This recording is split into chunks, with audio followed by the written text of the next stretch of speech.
ലാലേട്ടന്റെ കൂടെ അഭിനയിക്കുന്ന സമയത്തെ ഇത് ഇപ്പൊ ഇദ്ദേഹം ഇത് ഷോട്ടിന് വേണ്ടി ചെയ്തതാണോ അതോ ഇത് കാഷ്വൽ ആയിട്ട് ചെയ്യാണോ അത് മനസ്സിലാക്കാൻ പറ്റാത്തൊരവസ്ഥ പലപ്പോഴും ഉണ്ടാവുന്ന ആളുകള്. എനിക്ക് ഒരു പ്രാവശ്യം അങ്ങനെ ഉണ്ടായിട്ടുണ്ട്. ആ ഞങ്ങള് പുറത്ത് തമാശയുടെ ആളാണല്ലോ. ആ എനിക്ക് പുറത്ത് നമ്മളിങ്ങനെ വന്നിട്ട് പിന്നെ ഷോട്ട് വെക്കുമ്പോഴും വന്ന് സംസാരിക്കുമ്പോൾ പുള്ളി ക്യാമറയിൽ നമ്മൾ നേരിട്ട് സംസാരിക്കണ പോലെയല്ല പുള്ളി സ്ക്രീനിൽ കാണുമ്പോൾ. ആ അപ്പോൾ ഞാൻ എന്തോ ഡയലോഗാണ് എൻ്റെ അടുത്ത് പറഞ്ഞത്, പക്ഷെ ഞാൻ വിചാരിച്ചു എൻ്റെ അടുത്ത് എന്തോ കാര്യം പറഞ്ഞാന്ന് വിചാരിച്ചു. ആ പക്ഷെ അത് ഭയങ്കര നാച്ചുറലായിട്ട് പറയുമ്പോൾ നമുക്ക് അവിടെ നിന്ന പോലെ തന്നെ വന്നിട്ട് പുള്ളി അങ്ങനെ പറഞ്ഞാണ്.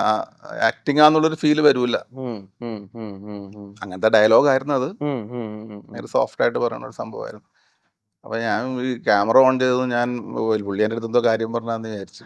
അപ്പൊ അദ്ദേഹം ഇത്തരത്തിലുള്ള ഒരു കുസൃതിക്കാരനായ ഒരു കുട്ടിയുണ്ട് എന്നൊക്കെ അടുപ്പമുള്ള ആളുകൾ പറയാറുണ്ട്. എന്തൊക്കെ തമാശകളാ ഒപ്പിക്കുന്നത്? അല്ല, അത് ഇവരിലെല്ലാരിലും ഉണ്ട്. ആ ലാലേട്ടനിലുണ്ട്, മുകേഷിലുണ്ട്, ജയറാമിലുണ്ട്, സിദ്ദീഖിലും ജഗദീഷിലും ഒക്കെ ഉണ്ട് ആ ഒരു കുസൃതി. ഈ ഹ്യൂമർ എന്ന് പറഞ്ഞ സാധനത്തിൽ ഒരു കുസൃതി ഉണ്ടാവുമല്ലോ. ആ ആ ആ ആ. അത് ലാലേട്ടനുണ്ട്. ഉം, ഉം.